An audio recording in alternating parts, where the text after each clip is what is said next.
you ever said, "Oh, it'll only take me 5 minutes"? Time's a really funny thing, isn't it? You know, when you're waiting for that big email or that really important phone call or the kettle to boil, it takes forever, doesn't it? But when you've got that deadline looming or you're on that really exotic holiday, it goes by in a flash, doesn't it? Mind blowing, really. So I'd like to take you back in time a little bit to a Saturday in September 2017. It was my little sister's wedding day. Oh, she looked incredible. And my brother-in-law had even made a bit of an effort too. The sun shone on all the right parts of the day, and it went by without a hitch. But me, my mum, and my youngest sister spent the day checking our phones, looking at our watches, and getting by as best we can. Because you see, my mum's younger brother, my 60-year-old favourite uncle in all the world, had mesothelioma, which is the asbestos cancer. And he had been travelling down to come to the wedding. And he'd had lots of stops for rest and recovery, but he'd suddenly decided it was time to turn back home. And we knew that meant that the time was coming. So as we were raising our glasses and the best man's bad jokes were coming thick and fast, I checked my phone. No text from my auntie. Okay. And I started to count down the hours because we three had our bags packed in the boot of my car, ready to leave the following morning to make the 5-hour journey up to my uncle's bedside. So the morning came, and my little sister's fridge freezer had leaked all over the kitchen floor. Oh, I'll just mop it up, she said. It'll only take me 5 minutes. So we eventually get in the car, and I get in the car, turn the ignition. Oh, damn it. Need some fuel. I just need to go get some fuel. It'll take me 5 minutes. We're halfway up on the M1 and we stop for a comfort break.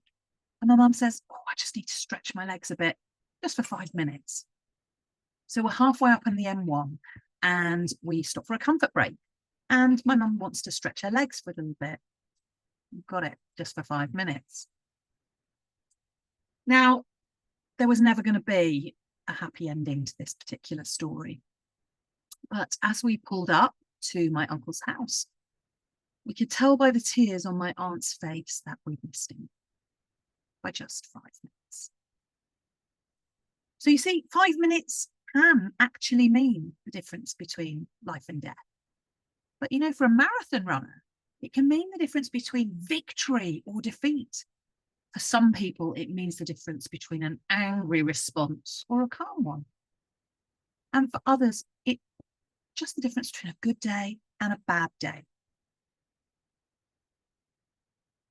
Did you know that we are awake for about 1,000 minutes in each and every day, on average? That's only 1,000 minutes to be productive and to make a life worth living.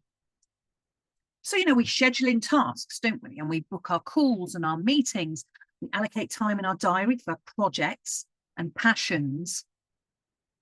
But I want to have you think about the smaller chunks of time today, the little snatches of time that we use less intentionally. So I'm talking about, you know, when we're scrolling through social media, perhaps when we're standing in line waiting for our coffee, daydreaming in the morning. And I'd like you to think, what did you do this morning for the very first 5 minutes when you opened your eyes? Did you know that studies show that our brain is most receptive to taking in any new information first thing in the morning in that 5 minutes? So hang on, that means that 0.5% of your day has the power to affect the other 99.5%. Pretty epic, eh? US Navy Admiral William McRaven said, "If you want to change the world, start by making your bed." In the knowledge that when we have small victories early on, it more than often leads to longer term success. So next time you're waiting for someone to join your Zoom call, What could you be doing with that 5 minutes? Well, perhaps you could voice note a colleague or a friend. Perhaps you could clear your workspace or fire off a few emails. Perhaps you could send someone or give someone a compliment. The power of 5 minutes of your day could change someone else's entire day. The power of your 5 minutes could make a difference to someone else's entire day. And all those 5 minutes, they add up. Now, what this is not about is cramming more and more stuff into your already busy schedule. When you throw consistency into the mix, then 5 minutes spent stretching each and every day can add up to long-term flexibility and better health. 5 minutes spent clearing your inbox every day can mean clarity and freedom of thought. And as you come to the end of your day, 5 minutes spent mapping out tomorrow can give you a clear and prioritized pathway ahead, and probably a better night's sleep, to be honest. So you see, the key to living and working productively isn't found in the huge chunks of time. The key is found in the minutes. So the next time that you say to yourself, or you hear yourself saying, oh, if I only had just 5 more minutes. Well, then I'm here to remind you that you do.